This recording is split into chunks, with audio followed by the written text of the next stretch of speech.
Ok, alors Google Analytics a maintenant sorti une version bêta, une nouvelle version App plus Web.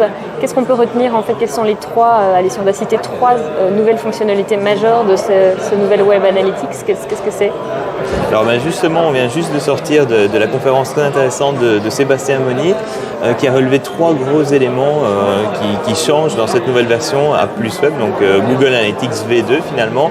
Donc, la première chose, ce sont les paramètres d'événements qui vont permettre en fait d'aller très loin dans le détail des interactions que font les personnes sur votre site internet.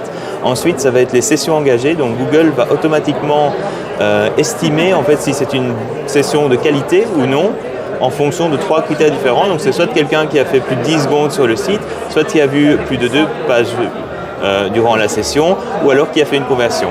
Et ensuite, le dernier élément super important, ça va être tout ce qui est rétroactivité que Google va offrir dans ses analyses, en particulier dans l'entonnoir de conversion. Ok, top. Concrètement, en termes de SEO, qu'est-ce qu'on peut retirer comme insights par rapport à ce nouveau Google Analytics? Qu'est-ce que ça va changer en termes de mesure du SEO?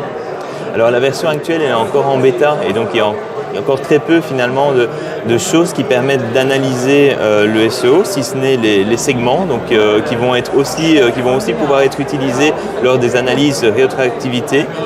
Donc ça va être très intéressant. Ensuite, les petits moteurs de recherche sont pris par défaut aussi directement comme de l'organique dans cette nouvelle version de Google Analytics.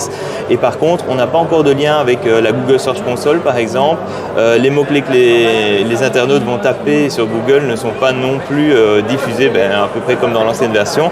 Donc pas de gros changements encore à ce niveau-là, mais on s'attend à de chouettes évolutions. Alors moi, en tant qu'entreprise, on est fin d'année, là 2020.